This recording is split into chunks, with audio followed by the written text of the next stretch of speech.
Hello, engineers, and welcome back to the DevSecOps series. And our today's topic is about the Grype tool, in which we are going to learn about how we can make sure that whatever the images that we are developing are a bit secure and have less number of vulnerabilities. So, today, the tool we are going to learn is all about how to secure our images. So that's the purpose, and we will see how to navigate through it. We will test different command lines that are going to help us in using this particular tool. Now, I do not have anything installed already on this machine. So as we did in our previous video regarding Sneak, it's the same way that we are going to learn about the Gripe. So remember that there are multiple tools in the market which provide you the capabilities of scanning your Docker images or any kind of images, so to say. So this is one of a tool. You can also explore the Aquasec Privy or this is Dig Secure CLI, as well as the different others that are there in the market, namely Docker Scout and what else? I forgot the name. So no matter what tool, the purpose is same, to secure the containerized workload. You have to remember two things. Container security and image security is different. You know, there are two things to it. Like you already see in the software development, when you write a class and then when you instantiate a class. So I hope you guys know what is the basic difference between Docker images and Docker containers. Container is a running instance, but image is an blueprint of that particular runtime environment that we are supposed to deliver to the customers.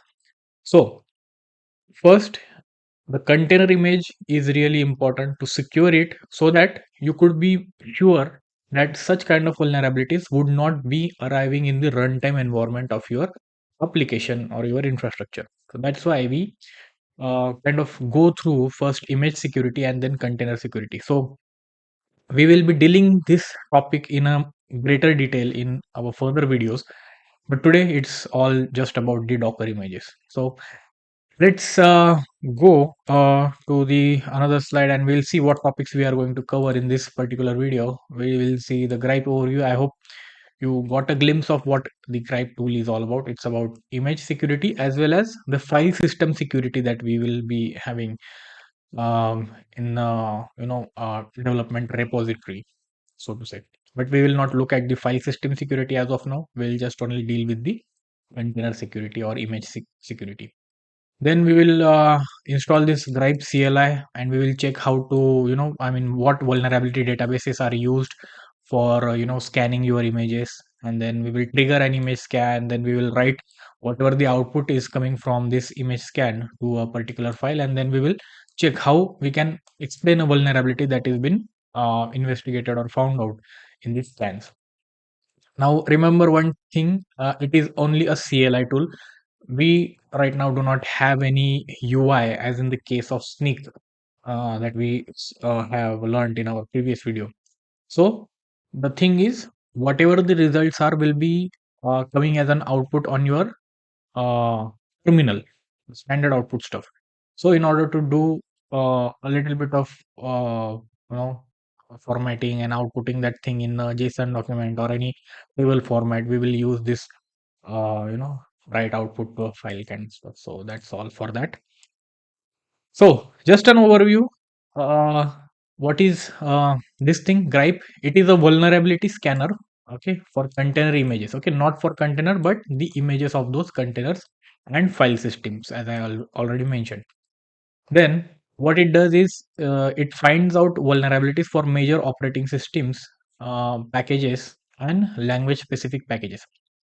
So imagine you have .NET application which is supposed to be running on a Windows base image of Docker um, container, let's say.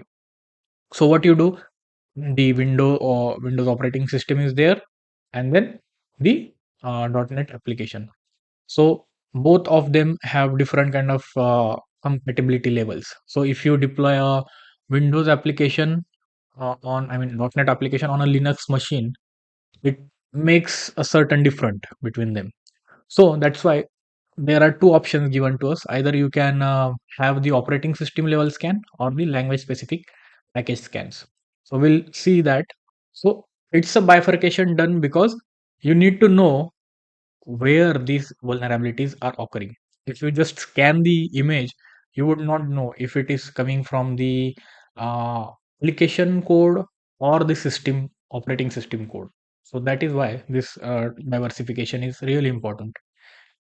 So let's first try to install Grype, and then we will look at these different commands. So we'll open up a browser. I just wanted to zoom it out, so that's why this one.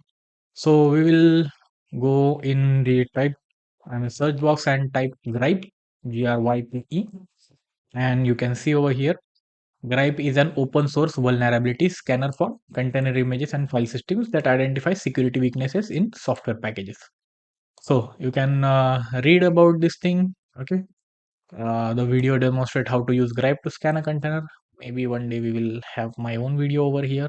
I'm not sure. I'll need to ask them.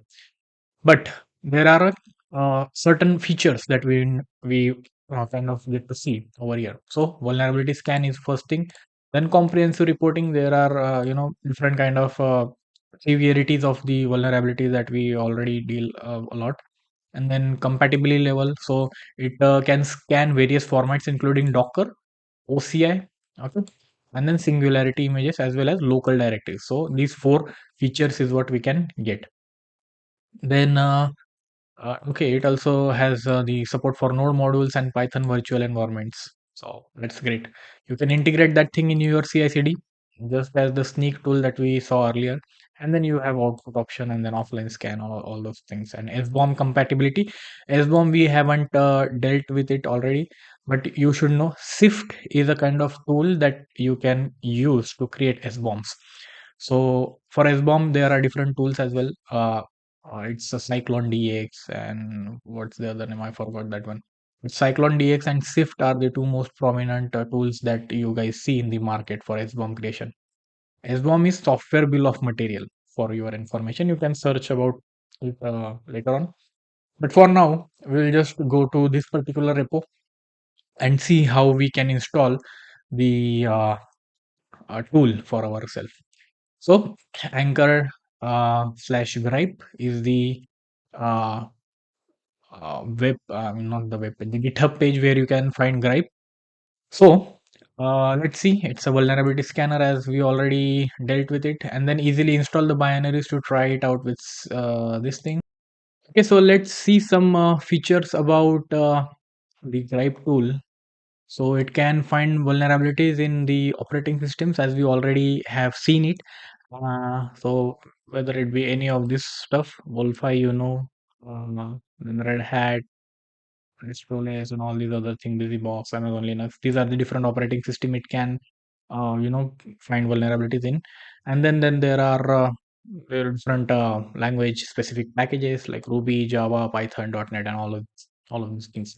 So if you have any project, or I mean any application which is something other than this thing, let's say Erlang or C++, then you might get a kind of doubtful vulnerability scan reports. So that's why you need to know what are the scope of a particular tool, so that you can best select what kind of tool you need to go with.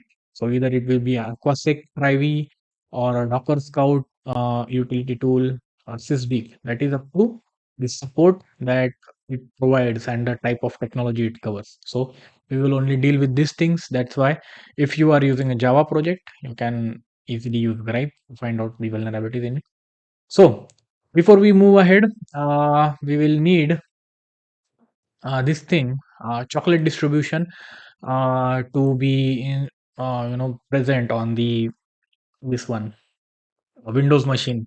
If you are on Homebrew, I mean the Mac one, you can just do uh, blue tap anchor, right, and then you would install that tool. But for us, we will need the chocolate uh, utility tool. So let's go here and see Chocolate for Windows. You will need to install this first and then move ahead to have the what's this, install Chocolate. So here you can choose your installation method. So we will try and go with the PowerShell one. Okay, so let's see, we are individual, and first ensure that you are using administrative shell so you can install as non-admin. Okay, install with PowerShell.exe. So I'll just quickly open up PowerShell.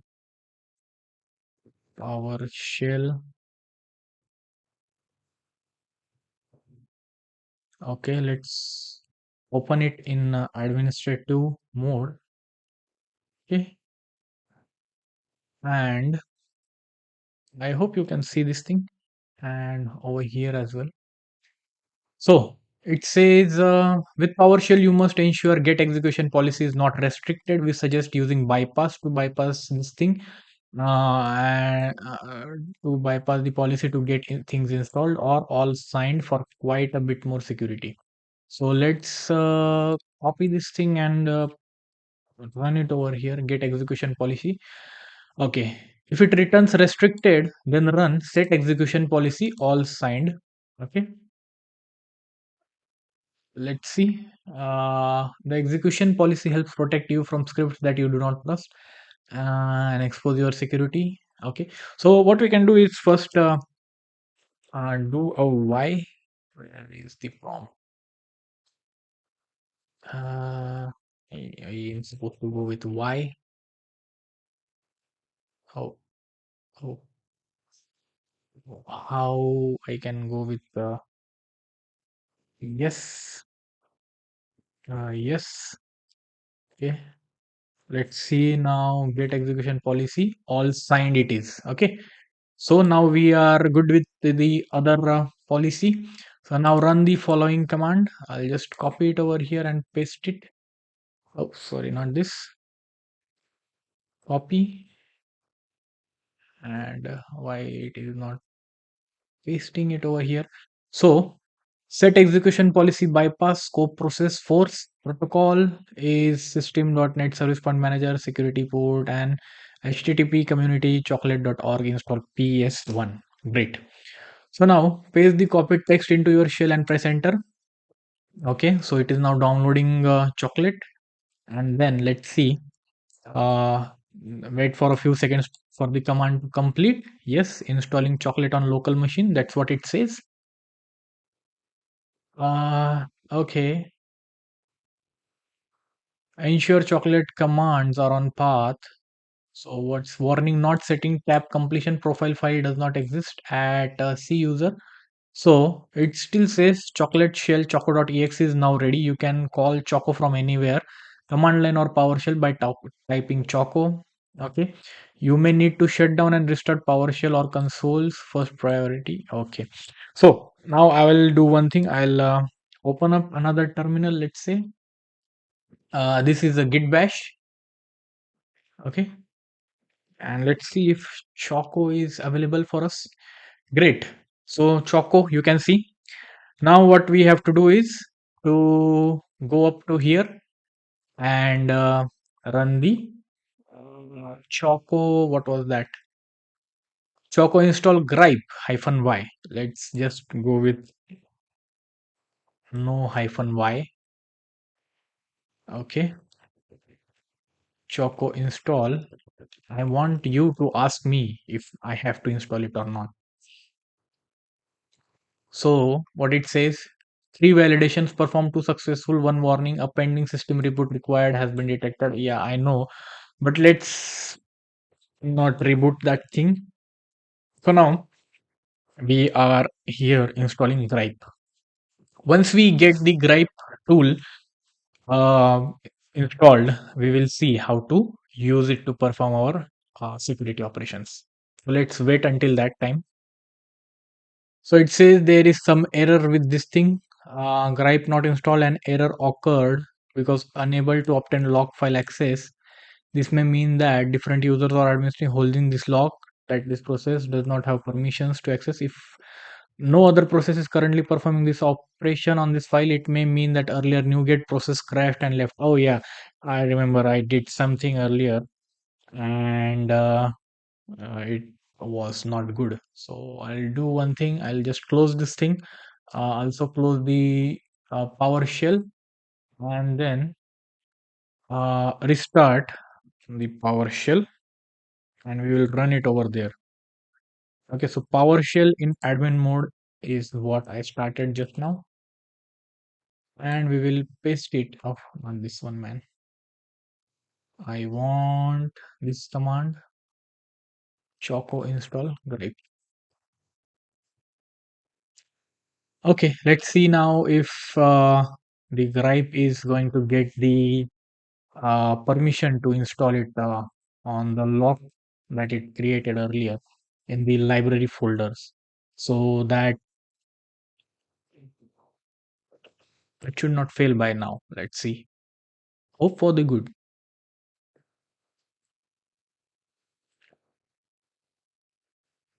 So we did it on what's that, admin mode for now.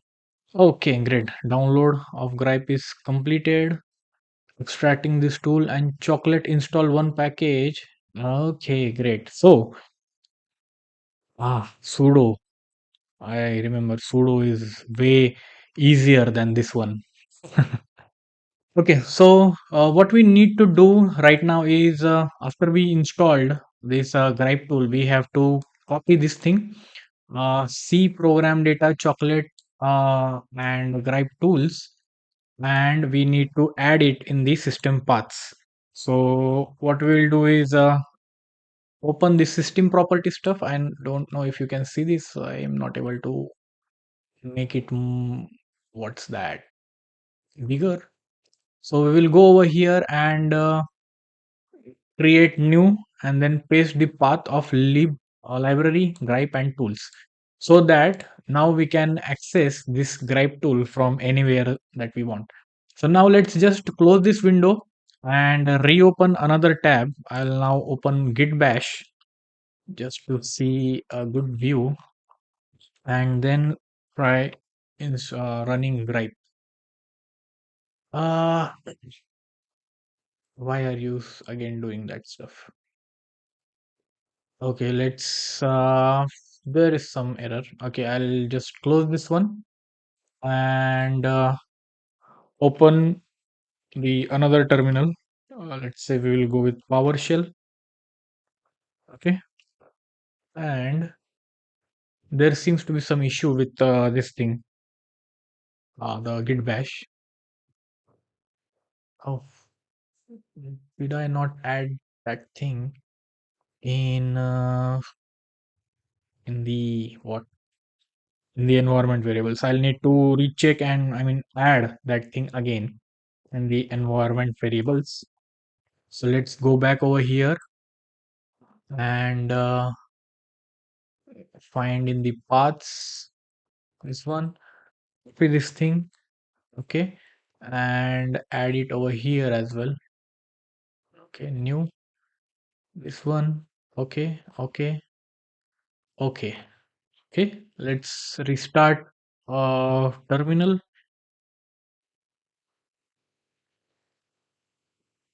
PowerShell, and let's try again with Grype. Oh man, you are not. I think it needs a system restart. That's why it is not doing that thing. But what we'll do is, sorry, not this one, this one. What we'll do is, instead of trying to do it, we will just say directory, this one, or change directory to this one. Okay, we have this thing now. Okay, we are now in Grype tool stuff, and we will just do uh, ls, which is dir in PowerShell, and now you can see Grype.exe is over here. Okay, so now if I type Grype.exe, it should run probably, or do I need to do this dot flash? See, so now once I did this one, it run it ran well with this. So a vulnerability scanner for container and images. That's how we used to run the Grype tool, so to say.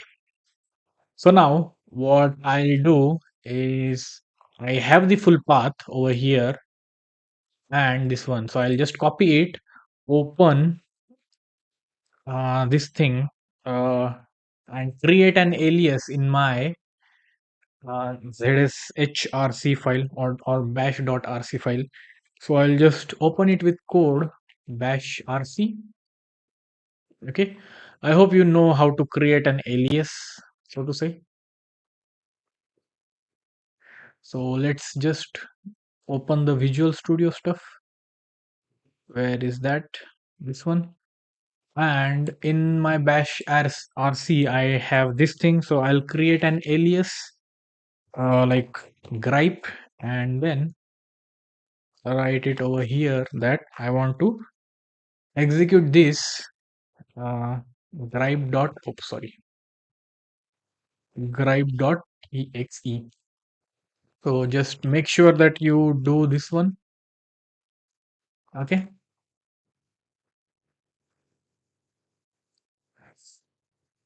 I'm doing it in manual way. So you just bear with me for a moment. Oh, sorry, not this. And what that it's I think bash sh. Let's see. Let's try this one on the terminal. Let's say Grype. Great. Now we have this thing on our this folder. So huge accomplishment. So let's see. I'll just clear it, zoom it a bit, and again do Grype to see what are the different kind of commands do we have. So let's see, Grype a vulnerability scanner for container images, file system, and SBOMs. And then you can have your image source as Grype, your repo image, and that all these things. Okay, and you can have multiple things. Meanwhile, I'll just start up Docker engine. Now you can explicitly specify the schemes to use all this stuff. You can see, okay, there are podman kind of you know images or the runtime environment and Docker, OCI, Open Container Initiative, Singularity path. Okay, that's one. Then directory you can scan, and then file you can scan. You can scan SBOMs as well for vulnerabilities. You can do registry scans. You can do PURL. This comes under the CPE if you know what is package URL. Right. So there are different stuff. But first of all, you can see how to do the usage of this Grype tool. So there is Grype, image name, and then flags, Grype and command. So what we can do is available commands are there, completion, config, db, explain, and then there are different flags. So let's just go in our slide. Where was it?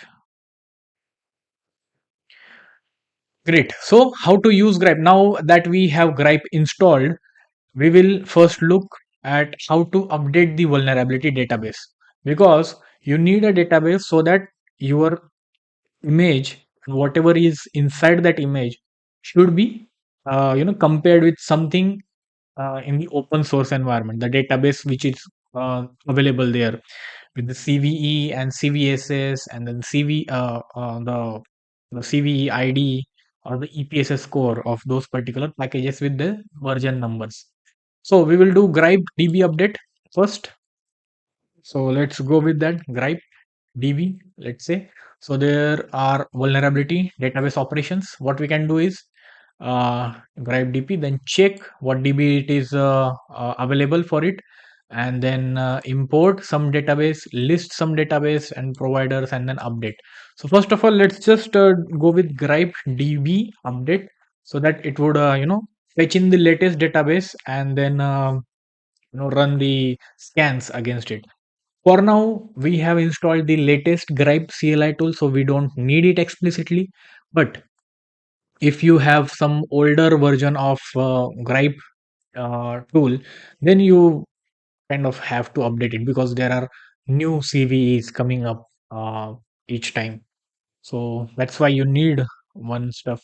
Meanwhile, when this DB is getting updated, what we can do is find a kind of vulnerable image in the Docker Hub. So we'll go to Docker Hub and find some kind of vulnerable images so that we can have a look into it, and then we can decide, okay, now there are certain stuff. So I already know some stuff, so we will go for composer image.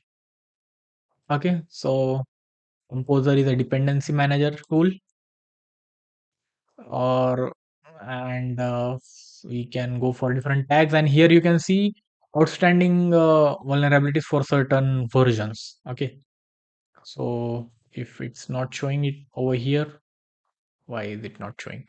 I will go for the official composer image, not this one. Let's go over here, Docker official image, and then in tags, let's see if they show us something. So here you can see vulnerabilities are there. So I'll find for 2.1.4 version of this thing. Okay, and let's see, there are 20 vulnerabilities, high vulnerabilities, 51 sorry, 20 critical vulnerabilities, 51 high vulnerabilities, and 37 low and medium, and all those different kind of vulnerabilities. So what we will do is copy and pull this particular image. So meanwhile, our database has been updated. Let's see. So Grype DB update is almost 96 MB have been installed or downloaded, and we are waiting for the one to get up. We can use another terminal. Okay, and pull up the Docker image, paste. Oh, sorry. Why my this thing is broken? Docker pull composer 2.1.4. That's what we copied over there. So now the Docker will pull this thing. Okay, composer, and see, vulnerability database has been updated to the latest version. Now we can also check to see if there is a database update available. But now, as we already have this thing, we will just list all the database available according to the listing URL. So what we can do is Grype DB list to just see what kind of DB are we using. Okay, so here it says DB URL star, this is there, and we have got latest database. Great. Okay, just clear this thing and check if the image has been pulled. So meanwhile, we will just do Docker images over here. Oh, sorry, Docker images to list out what different images do we have. So this, you remember, we did it in our previous videos using Sneak tool. And see, now here we have this thing, Docker images now. Okay, we got the composer one, which is which was created 4 years ago and which is of 252 MB. Now we need to find out what different vulnerabilities are present in this tool. So how to scan? One more thing. We can check the database providers. What kind of database providers are there? So I forgot to show you this thing. DB providers. You can see. I'll just redo that thing. Okay. So here you can see Alma, Alpine, Amazon, Bitnami, ChainGuard libraries. If you are a DevOps engineer, you might have heard this ChainGuard stuff, or this Wolfi image, and NVD, which is National Vulnerability Data, CVE, the exploitability and vulnerabilities stuff. Okay. So EPSS, which is the exploitability prediction scoring system. Okay. So these are the different database providers that the Grype vulnerability scanner uses. So that's what it is. Now, if you want to scan an image for vulnerabilities, what we would do is Grype, then image name and the tag name. We don't have to write anything. Grype scan, Grype container, Grype image, and all these things. Just the tool and then image name. So let's just do with this thing. We have Docker image of composer. So we will go with Grype composer and then 2.1.4. So the image will be loaded in the Grype tool. and then it will parse the entire layers of these things. Then it would make an inventory of this list, and then it would show us that these are the kind of packages or layers found out. Okay, packages then installed. Okay, I'll just run it again in a better way so that you could have this table uh, in a good manner formatted over here. So it would not take much time for a rescan because it already have the inventory list. So we will just have to go on top of it and see. It gives us the name of the package that is there, okay, the version which is installed, and the fixed version of whatever the vulnerability it has found out. So now here you can see the severity is critical, EPSS, which means it can be easily exploitable. Then the vulnerability ID, the CVE ID of that particular thing, and what kind of type it is. It is an application package or a binary or a PHP composer stuff. Okay, so here you can see APK, application binary stuff. So you need to know over here if an APK is there, then is it updatable or is it fixable? That is also given over here. Okay, with the fixed version number. So that's how you make sure that this list, whatever you have right now, uh, contains certain stuff that are fixable or non-fixable. So now, once you clear this thing, all the vulnerability database has been gone. So now what you need to do is you need some stuff to write this output in a particular file using flags. So we can use this particular file and output that stuff in a particular file. So let's see. Uh, we will do Grype and then scan for composer 2.1.4, and then what we can do is give a file name and say give me a result. Let's just go in the DSO folder first. DSO and CD DevSecOps. Okay, and here we will create a Grype folder and then CD Grype. Okay, and we will do this thing Grype composer 2.1.1.4 1.4 man, and then file result.txt. So earlier it gave us everything on the standard output, which is the terminal output. But now I want to see this thing in the result format. So I'll open this thing in code, Visual Studio Code. So, oops, this one. So now, what's the supposedly format that we can see over here? It is still in a form of the table that we earlier saw. Okay, so which is kind of helpful, but not too much if you want to make certain automation with it. Okay, you can see over here there are something which is messed up. Okay, so what we need is a JSON format for this particular thing. So what we can do again, now we want output in certain different format, so we will use a flag. Okay, let's see what Grype has to say about it. I mean, I know it, but I just want to share it with you how to find something that you want.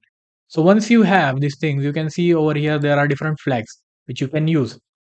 So you can find if there is certain output specific related thing. So report output formatter, which are different formats: JSON, table, Cyclone DX or Cyclone DX or Serif template format. So we want something in JSON or Cyclone DX. We can write it over there as hyphen output. So we will go with this particular command. Okay, clear? The same one we used earlier, but now we will uh, say as formatted dot JSON and then output as JSON. So let's see if it gives us something over here. So formatted.json file is created. Let's just wait for it to dump all these scanned findings over there. So it has given us 50 critical, 156 high, 131 medium, and 20 low in it. So here we have something. We will just format the document and see the data over here. So let's just go on top of it. Here we can see JSON formatted stuff wherein we have a vulnerability column wherein there is ID, CVE ID of this thing, which is a critical severity, okay, arising from this Alpine distro 3 dot, sorry, 3.1.4, okay, and the EPSS score of that thing, percentile, the common weakness enumerations, and the fixed versions over here. So this would help you in automating certain stuff, okay. That's why you need this particular thing. Great. So now, as you have found out certain vulnerability, you need to fix it. But first of all, you need to have certain information about that vulnerability, where it is being arising from, and how I can fix it. So I need a something where which would explain me this particular vulnerability. So I'll just copy this CVE ID out of it, and then we can again go over here and see how to explain a vulnerability to me. So we will do this thing, Grype composer, and then tag of it, and then output at JSON, and then we will do Grype explain ID number, this one, and we will output it in an explanation.txt. So let's first build this stuff, Grype composer, okay, 1.2.4, and then we will output it as JSON, and then we will do Grype explain first, and the ID will be, what was that, this one, copy, paste. Okay, so we have an ID. Now we want to see the explanation of that thing. So now Grype explain is just a new feature, so it would give you a warning right now over here, but don't just worry about it, use it anyway. So this would give us this thing. Oh, sorry, not, I gave the incorrect version of this thing. We want 2.1.4. So that's how I figured out that it was pulling a new image instead of having the same explanation of that particular, because it is already there in the local machine. So that's why. Great. So it's again scanning this thing now. The CV 22 2022 3743 is from NVD, and certain CPE was for it, and then it is about zlib through 1.2.12 has a heap based buffer overread or buffer overflow in inflate .c via large zip header extra field. It means that a Z library, if someone uploads a zip file, it would create a buffer overflow, which means if your application is running on a machine which is of 2 GB RAM, and someone installed or uploaded a 4 GB file on a 2 GB machine, then it would create a buffer overflow, and then your machine would stop executing in a way. That's why it is saying it is a buffer overflow. So it says inflate get header and all these different stuff you need. Okay, now you can see how to fix these things on Google, because there is a match explanation given, some package you can use to fix this. Okay, uh, so that's how you can explain that particular vulnerability to yourself. So great, I hope you got to understand how to use this Grype tool. Okay, you can see the amount of vulnerabilities that are over here. Okay, Here you can see 20 critical vulnerabilities, 51 vulnerabilities total, 37 and 5. But on this particular scans that we did earlier, how many vulnerabilities was it showing? You know, where is it?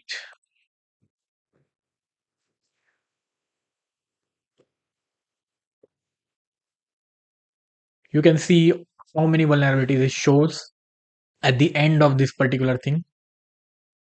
Okay, here it says 25 critical and all these things. We'll just go on top of it again and see. Okay, 80 packages were found out, 256 executable were there, 4141 locations and 4141 files were found, and then it found out 357 vulnerabilities which have 50 criticals, 156 high, 131 medium and 20 low, which is way more than what we can see over here using the regular scanners.